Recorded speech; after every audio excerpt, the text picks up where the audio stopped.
Hello and welcome to The Gaggle, where we challenge and, if necessary, destroy media narratives. I'm George Szamuely. With me today, of course, is co-founder of The Gaggle, Peter Lavelle. So, Peter, the other day, the university presidents of, I think, three of the most prestigious universities in the United States, Harvard, University of Pennsylvania, and MIT, showed up at Congress for a grilling.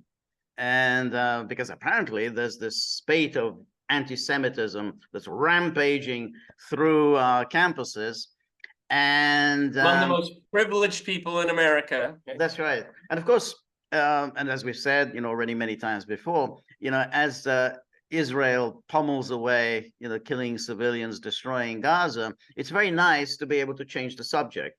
So, what are the major media talking about? Well, they're not talking about that. That's boring. They're talking about anti-Semitism running rampant in the United States, and particularly in the elite colleges, because wow, if you've got anti-Semitism here, wow, how bad must it be out in the boondocks? If you look at Fox News's website, it's like every other story, George. Every other story. Exactly. So yes. So these three university presidents, not our glass of tea, to say the least, but what they were subjected to was quite appalling. And what's interesting is the person who led the charge was Elisa Stefanik, who is a member of the Republican leadership. I think she has the number 4 slot. Number 4 slot. Number 4 slot. She's just after the whip. And what's striking is that after her aggressive onslaught against the university president, she became a hero to American liberals. A new Kinzinger. Exactly. They forgot her support for Trump. They forgot that she was she's an ardent advocate for Trumpism, and now they were ready to shower her with praise. So I want to show you first of all how this was covered on Morning Joe. Which is the sort of the standard bearer of of conventional wisdom, and liberal opinion. Now, the heads of 3 top U.S. universities were grilled by House Republicans over anti-Semitism on their campuses. I really could not believe this yesterday. I thought it. I actually thought that someone had doctored the tapes. Why is this so hard? The presidents of Harvard, MIT, and the University of Pennsylvania testified before the House Committee on Education and the Workforce yesterday. Committee members questioned the university leaders about what steps are being taken to fight anti-Semitism on their campuses, which has increased significantly following the October 7th Hamas terrorist attacks. Not surprisingly. Republican Congresswoman Elisa Stefanik of New York with what would seem to be an easy question for the presidents of Harvard and Penn. And Dr. Gay, at Harvard, does calling for the genocide of Jews violate Harvard's rules of bullying and harassment, yes or no? It can be, depending on the context. What's the context? Targeted as an individual, at an individual. It's targeted at Jewish students, Jewish individuals. Do you understand your testimony is dehumanizing them? Do you understand that dehumanization is part of anti-Semitism? What's so startling about this is it's completely made up. Yeah. It's not like they're talking about a specific incident. If you want to say, okay, here's this event took place at Harvard. Some Jewish student was harassed and beaten or whatever at Harvard. Then we can talk about this event. But she's just made it up. Calling for genocide against the Jews. Yes. Are unicorns pro-Israeli or are they pro-Hamas? Okay, this is what this is mass delusion. Yeah. Intentional mass. Intentionally, and that's why it reminded me of Russiagate. It's like we're suddenly talking about something that's a fiction. It doesn't exist, but we're talking about it, and that somehow gives it reality. Because the more you talk about it, the more people think, well, it actually exists. I mean, it's the kind of thing that philosophers used to attack metaphysicians for. Just because you talk about it, it means that it exists. I will ask you one more time. Does calling for the genocide of Jews violate Harvard's rules of bullying and harassment? Yes or no? Anti-Semitic rhetoric. when And is it crosses into anti-Semitic rhetoric? Anti-Semitic rhetoric, when it crosses into conduct that amounts to bullying, harassment, intimidation, that is actionable conduct, and we do take action. So the answer is yes, that calling for the genocide of Jews violates Harvard Code of Conduct. George, correct? pause it for me, please. Pause it. Again, it depends. It's remarkable about this question and the answer is that there is an actual genocide being committed Right. in Gaza right now. Right. Okay, they're Right. not talking about that. No. They're not talking about the very idea and reality of a genocide being committed, as opposed to the fiction Right. of That's the right. the That's of accusations that from what we can see, obviously they're not giving any evidence. They're presenting it as if evidence is obvious. It's not. That's right. So they say things like, we're calling for the genocide of Jews. Well, that's already kind of assuming that anyone has actually done that. So then, in other words, well, what do you mean by that? Well, of course, if you say, from the river to the sea, Palestine will be free, you say, well, that's calling for genocide of the Jews. Well, how do you establish that? I mean, what's your basis for saying that? You can interpret it that way, but that doesn't give it a reality. That's just your interpretation of what that slogan means. But suddenly, the genocide against the Jews, and there's somehow anti-Semitism is rampaging at Harvard. But if you said Israel from the river to the sea, is that calling for the genocide of exactly. Palestinians? Exactly. On the context. It does not depend on the context. The answer is yes, and this is why you should resign. These are unacceptable answers across the board. Does calling for the genocide of Jews violate Penn's rules or code of conduct? Yes or no? If the speech turns into conduct, it can be harassment. Yes. I am asking specifically calling for the genocide of Jews. Does that constitute bullying? George, can you pause it again? I'm sorry. Well, I have to be really kind of delicate here, but it's one of those situations where somebody has power over you, but they're really dumb. And you're really in this kind of bad situation. Obviously, formulating this question is completely biased. It's completely loaded. It's, how often do you beat your wife? Right, well, that's exactly it. Yeah. And so I have to assume that I probably do not share the same values of these three presidents here, but you'd have to really convince me in a hard way that they got there because they're dumb. Well, okay, right? They're not dumb. Yeah, well, that's the thing. Well, neither is Elise Stefanik. She herself is a Harvard graduate, and again, she's a smart woman. She knows what she's doing. I mean, it's like the Russiagators. They knew what they were doing. And the university presidents, they're kind of in the spot precisely of trying to deny something that's entirely fictional, because nobody's calling for genocide against the Jews. And so she's sort of, you've made this up, and then you're creating a hypothetical. Well, if you call for genocide of the Jews, is that a violation of Harvard conduct? And now they're suddenly supposed to answer an entirely made up hypothetical, which you can then turn around and suddenly claim that it's a reality. At any moment you can just change the argument. So they don't really know how to handle this, and so that's why they're trying to make this distinction. Well, if it's conduct, so therefore, if in some ways you're actually physically harassing someone, well, then we could do something about it. But obviously, these are opinions. I mean, you're talking about people's opinions, but if their view is that if you're an anti-Zionist, then you are a genocider. You're a genocidaire, or whatever that the term is. So I think we invented a new word here, everyone. Yeah, exactly. If it is directed and severe or pervasive, it is harassment. So the answer is yes. It is a context-dependent decision, Congresswoman. It's a context-dependent decision. That's your testimony today. Calling for the genocide of Jews is dependent. That is not bullying or harassment. This is the easiest question to answer yes. Oh, this is like pounding your head against the wall time. It is.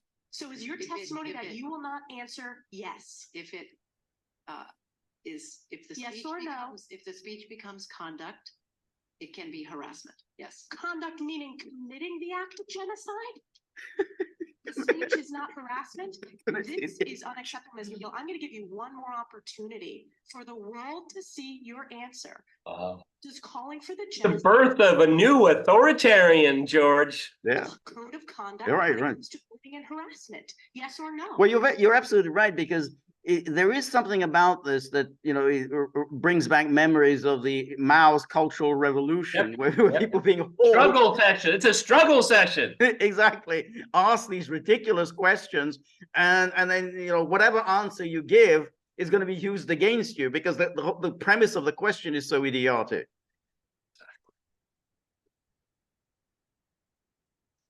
It can be harassment. The answer is yes.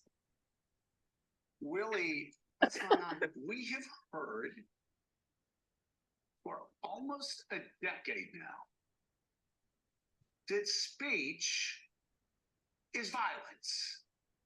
There was actually an editorial page editor who was fired from the Times because a U.S. senator put Notice how Morning Joe is being really dumb here, because he seems to think that this is a good thing to say speech is violence. And you should say, yeah, we heard, and we shouldn't have heard. This was a totally ridiculous, again, made up thing of saying speech is violence. We know what violence is, and it isn't speech.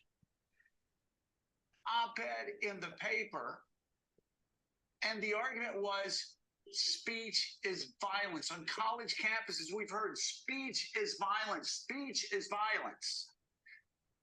And yet, these presidents at three of the most prestigious schools in America are asked whether calling for the genocide. Joe Scarborough is the stupidest guy trying to look smart, you know. Yes.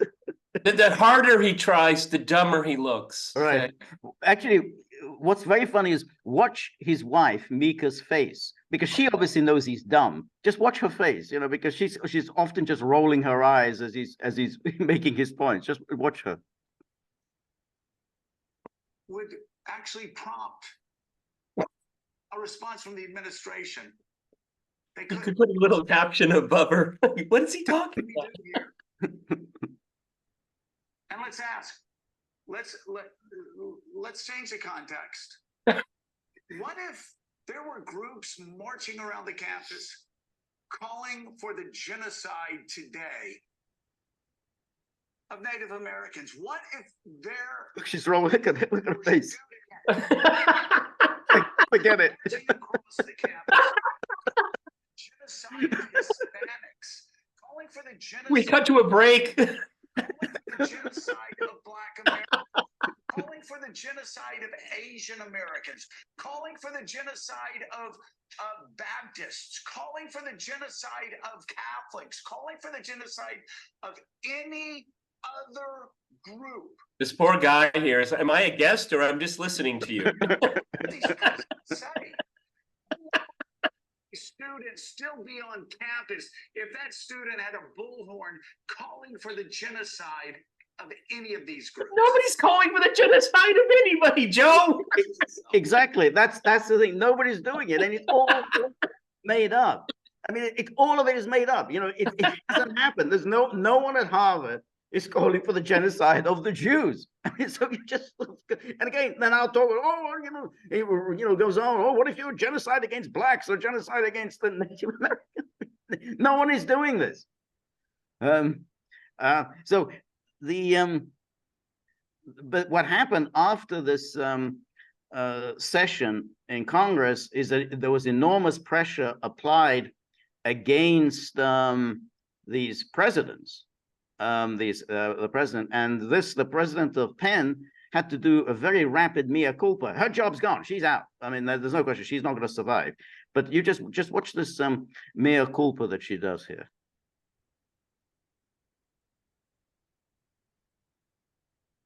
There was a moment during yesterday's congressional hearing on anti-Semitism when I was asked if the call for the genocide of Jewish people on our campus would violate our policies. In that moment, I was focused on our university's longstanding policies aligned with the US Constitution, which say that speech alone is not punishable. I was not focused on, but I should have been, the irrefutable fact that a call for genocide of Jewish people is a call for some of the most terrible violence human beings can perpetrate. It's evil, plain and simple. I want to be clear. A call for genocide of Jewish people is threatening, deeply so. It is intentionally meant to terrify a people who have been subjected to pogroms and hatred for centuries and were the victims of mass genocide in the Holocaust. In my view, it would be harassment or intimidation. For decades, under multiple Penn presidents and consistent with most universities, Penn's policies have been guided by the Constitution and the law. In today's world, where we are seeing signs of hate proliferating across our campus and our world in a way not seen in years, these policies need to be clarified and evaluated. Penn must initiate a Because of one exception. One exception. And I will immediately convene a process to do so. As president, I'm committed to a safe, secure, and supportive environment so all members of our community can thrive. So notice what has happened here. Oh, sorry. So what has happened here is that she came quickly under pressure from The trustees or something. Yeah, the trustees and the donors who said, you know, we're gonna, you know, put our money out, and she completely backtracked on what she had said during the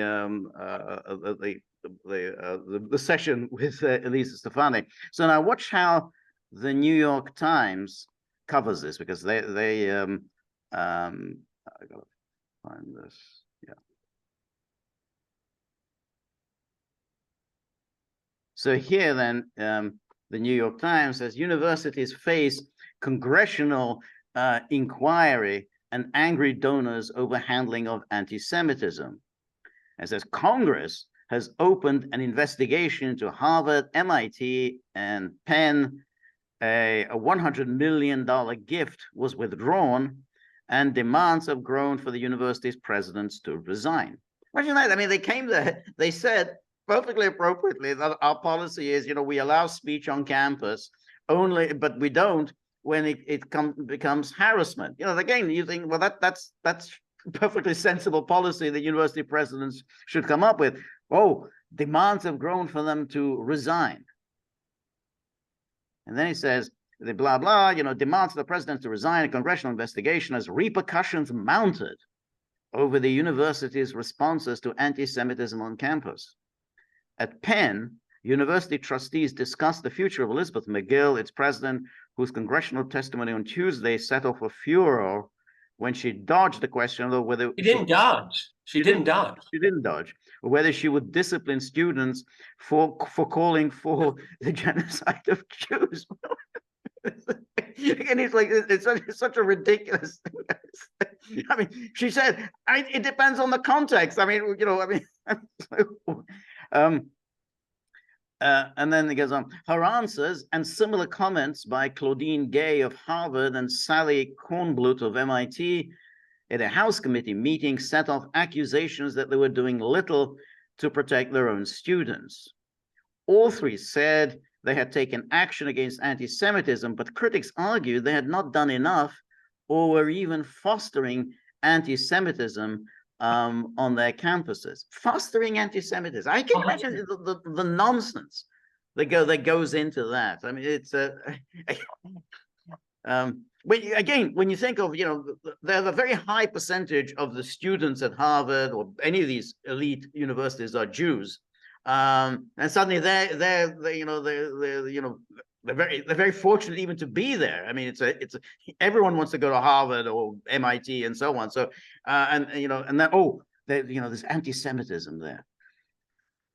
In a response, a House committee opened an investigation into the three institutions as its chairwoman criticized the schools for failing to tackle the rampant anti-Semitism on their campuses after the Hamas attack on Israel on October the 7th and the subsequent.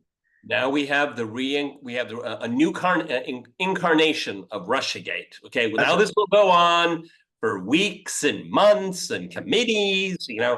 Oh God.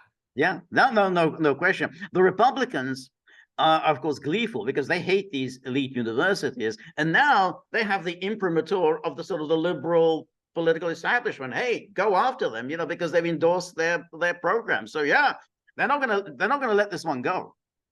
They're going to have more and more of these hearings in much the same way under Russiagate. You remember they kept hauling in Zuckerberg and Jack Dorsey. Week after week, they would be hauled in and berated. Why aren't you doing more about Russian bots? Meanwhile, the war on Gaza continues. That's right. Senator Kirsten Gillibrand. She's one of the dumbest senators. Yeah. And she ran. What else can you say? I mean, that's the thing that comes to mind. She's just dumb. Okay. She's really dumb. And she ran for president. Amazingly, she said, I think I'll run for president. Well, she only had her job because she was anointed by Hillary. So That's right. She said all three presidents should leave their posts. How does a politician get to be calling for the resignation of the presidents of private universities? But okay.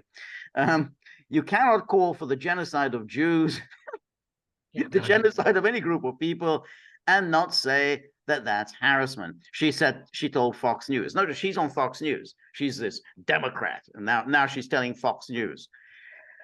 And Doug Emhoff, the husband of Vice President Kamala Harris, denounced the university leaders, says, seeing the presidents of some of our most elite universities literally unable to denounce calling for the genocide as anti-Semitic, the lack of moral clarity is simply unacceptable, said Mr. Emhoff, who is Jewish. Well, because he's a Jew, he has some kind of authority in this, being the husband of the vice president. I don't, in my mind, he has no standing. Okay, none. If you're going to ask Kamala Harris's husband, why don't you ask Max Blumenthal? Get a different Jewish perspective. Yeah. Or Aaron Mate, or Norman Finkelstein, or Glenn Greenwald. That's right. Yeah, exactly. For Ms. McGill, pressure has been building within Penn's community too. The advisory board at Wharton, Penn's business school, told Ms. McGill in a letter this week that, quote, the university requires new leadership with immediate effect. So that's she's gone, but I'm sure they'll give her a very nice parachute. I don't think she's going to be. She's not going to be golden parachute. Yeah, that's right.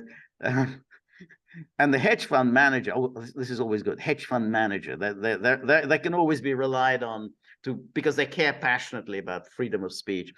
Hedge fund manager Ross Stevens said that he would pull back a donation worth approximately $100 million to fund the Stevens Center for Innovation in Finance. Absent a change in leadership and values at Penn in the very near future, he plans to rescind shares in Stone Ridge Holdings Group, he said in an email to his staff on Thursday. So rich people get to determine how freedom of speech is defined. Okay, right. Thank you. Just so we know who really matters in America.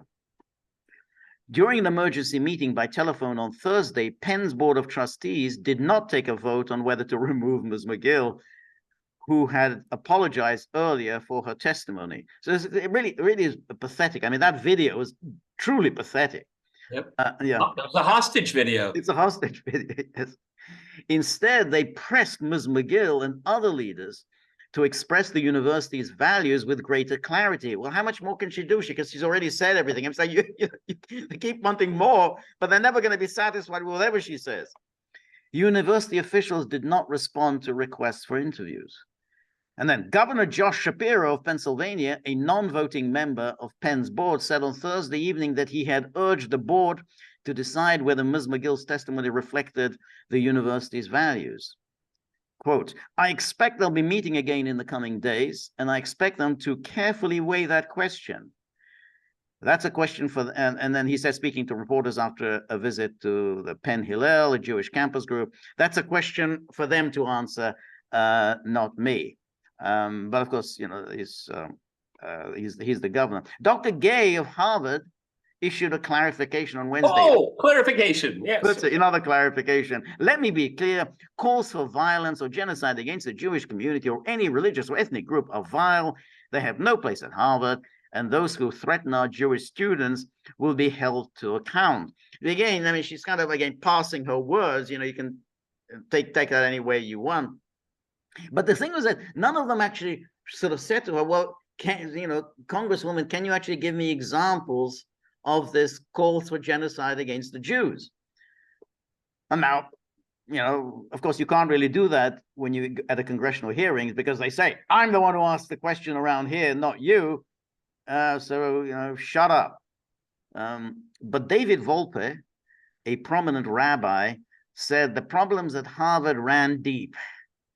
And he resigned on Thursday from Harvard's anti-Semitism advisory committee. I didn't know Harvard had an I didn't know that. Oh, formed after October 7th. Oh, okay, formed after. Okay, so they already did. Imagine they're doing all this. They're placating their donors. Oh, we'll set up an anti-Semitism advisory committee. Will that do? No, it won't. What else can we do? Well, how about firing a lot of people? Okay. I can't imagine what that advisory committee would be doing. I mean, are they going to go around like the Stasi and listen to people?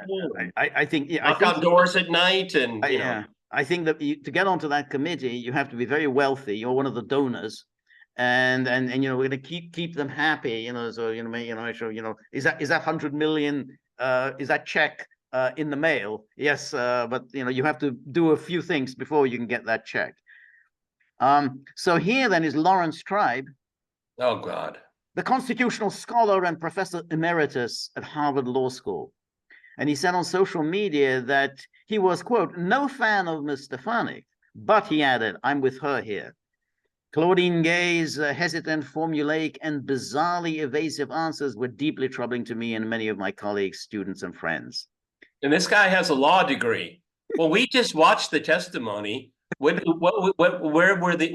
the evasion? How could it be deeply troubling? That's right. That's right. Yeah. Well, he was a Russiagator too. He was a rabid Russiagator, and went on long after Mahler and everything else. You know, I think he still is a Russiagator. I'm sure, you know, he still talks about Trump Putin. Governor Josh Shapiro of Pennsylvania said the testimony of Ms. McGill was a failure of leadership. Bill Kristol. No, you know, so it's so nice to have Bill Kristol. You know, he's always bringing up the rear in every New York Times or Washington Post story. You know, let's see what Bill Kristol has to say.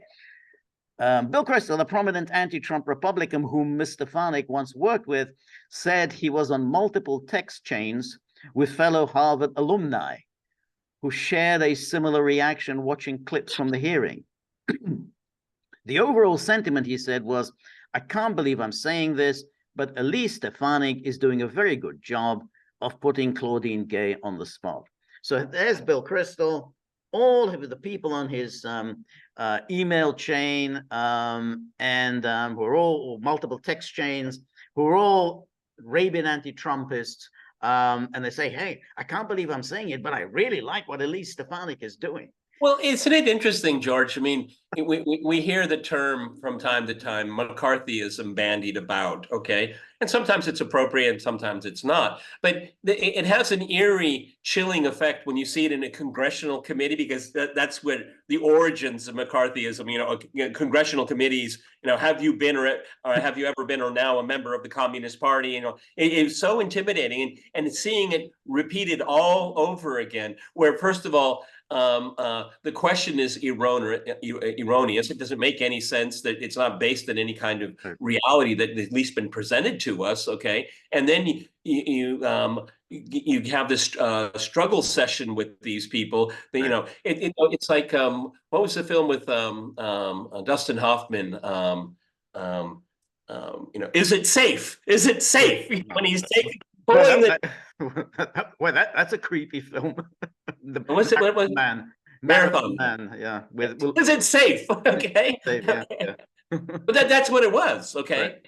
I mean, you know, you have to give me the answer I want, not the truth, not the truth as you understand it, but a truth or illusion that you want, you know, to want me. I want you to agree with me on. That's right. Is it safe? That's right. Well, no, it really is, because now what they've done is saying that anyone who's anti-Zionist, that's right, wants to exterminate all the Jews. Yep. I mean, you know, the leap of logic is idiotic. But once you know, everyone now gets trapped into this this level of rhetoric, and so yeah, well, if you're anti-Zionist, you condemn Hamas. Yeah. You condemn Hamas. You condemn Hamas. You condemn Hamas. Okay. That's right.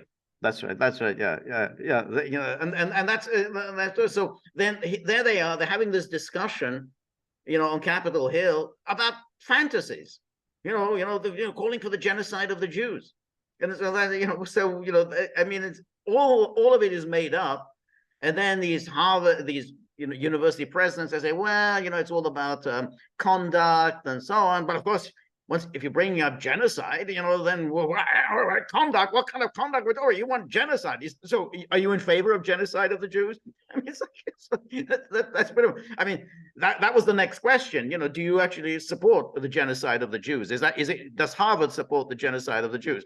So it's absolutely ridiculous, but that's what we're talking about. And that takes certain skill, brilliant public relations skill. Meanwhile, Israel is kind of purring, you know, great, Americans are now embroiled about arguing about Harvard. Yeah. This was all by design, obviously by design. It is a diversion and a diversion from what is actually happening on the ground in Gaza. They don't want to talk about it. They're very squeamish because, you know, they can see what everyone else can see. Right. And so let's just not talk about it. Let's talk about anti-Semitism on American campuses, the most privileged people in the world. That's right. And a high proportion of them are American Jews themselves. That's right.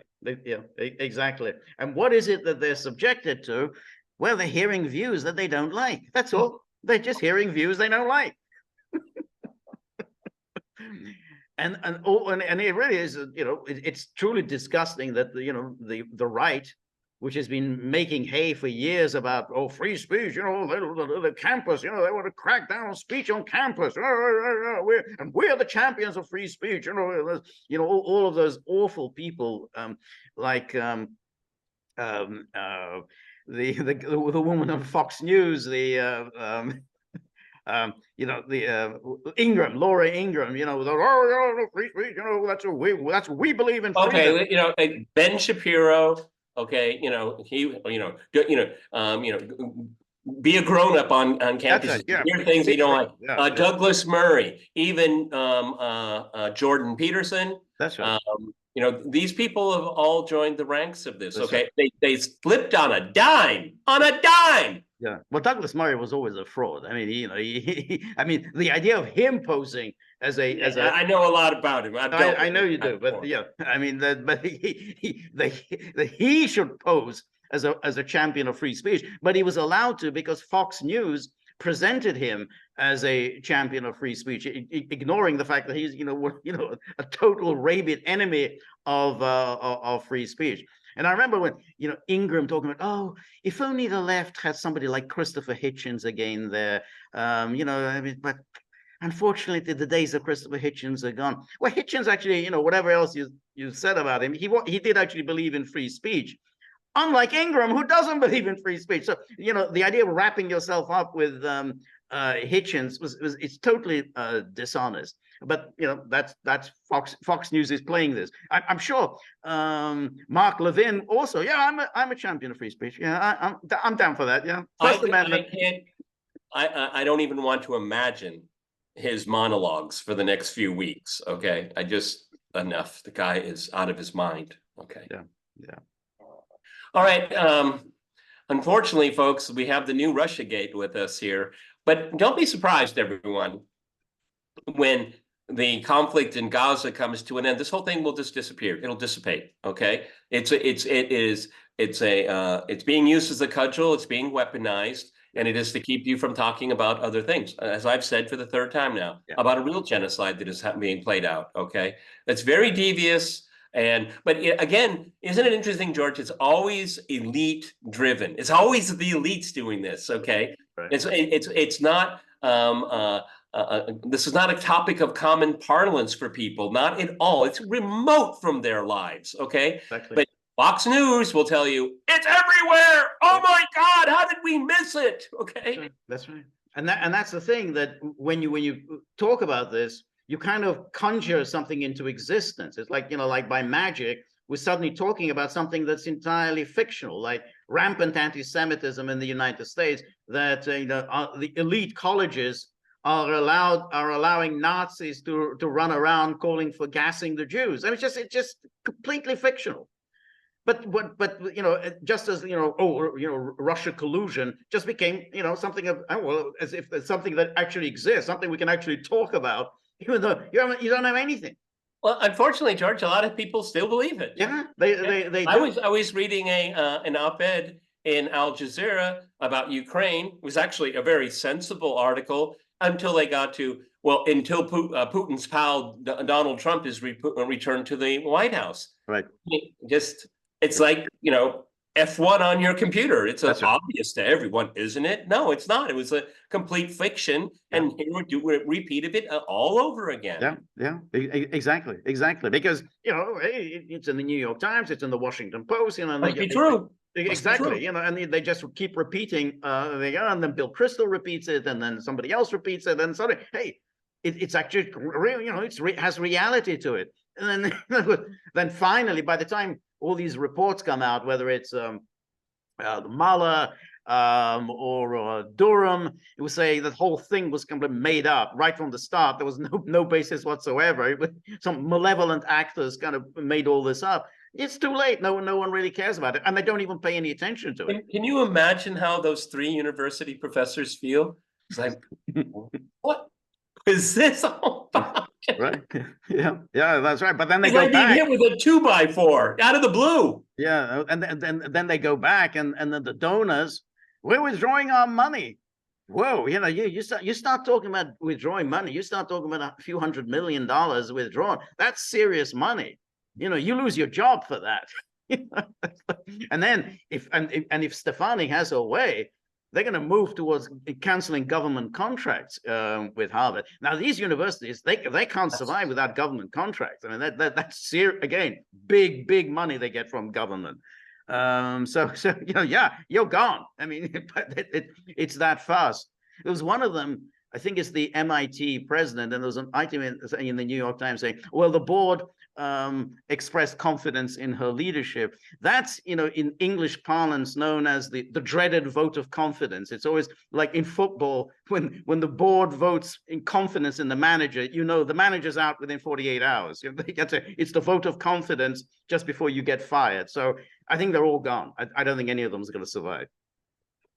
They gave eminently reasonable answers to a completely outrageous accusation, an accusation that is being presented as an actual fact. Right.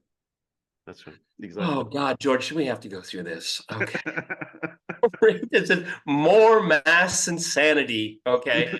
But it's also very important. We'll end on this. It's also an exercise in controlling the narrative. Yeah, absolutely. Very important to do it. And of course, when you talk about issues like this, genocide, the Holocaust, and heightened sensitivity, obviously, and that's why some people can easily take advantage of it. Okay. Oh, yes, that's exactly. And this is bipartisan. That's why. Everybody When it's Yeah. bipartisan, Exactly. So hold if on I- to your wallet and your keys and get as far away as you can. That's right. So these university presidents, think, okay, good. Well, the Republicans hate us. Well, of course, what do you expect? But this time, hey, you've got the Democrats against you as well. Then you're in trouble.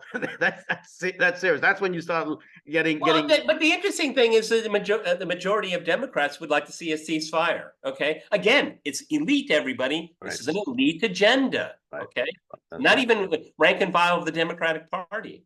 No.